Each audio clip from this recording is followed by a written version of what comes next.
Okay, I do. I go through the same process. I look at the wine and it has a nice red color. The color is not very dense, but it's a nice color. It's a little darker than what you would expect from a Pinot Noir, which is a very light colored red wine. The next thing I do, I swirl the glass around, then I take a whiff. The nose is very much fruity, dark fruit with more of the cranberry, raspberry, blackberry type. I'm smelling the aroma and it kind of surprises me looking at the aroma and at the color, red color and such intense aroma. How is it possible?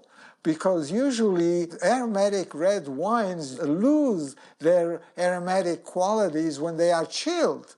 Well, these four varieties that I chose are very aromatic to begin with, so that some of the aroma stays even at low temperatures. And let me tell you what the varieties are. I'm not keeping it a secret. It's Barbera, it's Primitivo, it's Zinfandel, and it's Grenache. And now I'm going to take a sip, cleanse my tongue,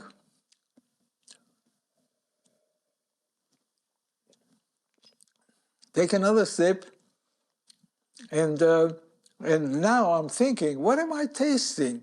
First of all, this wine hits my mid-palate and it doesn't go away.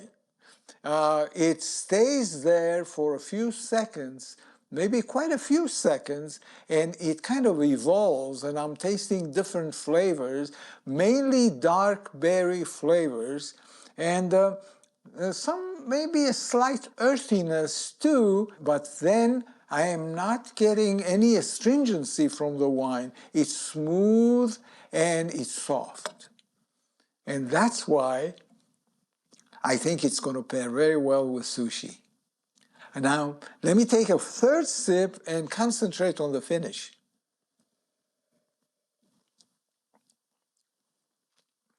And again, the finish delivers the same things that I told you about in the flavor, but this finish stays with me.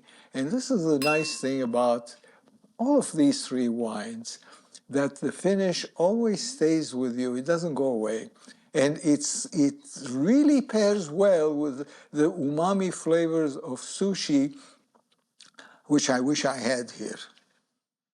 This wine will pair very well with sashimi, red tuna, and fattier fish. Also, this wine will pair very well with shiitake mushrooms and teriyaki.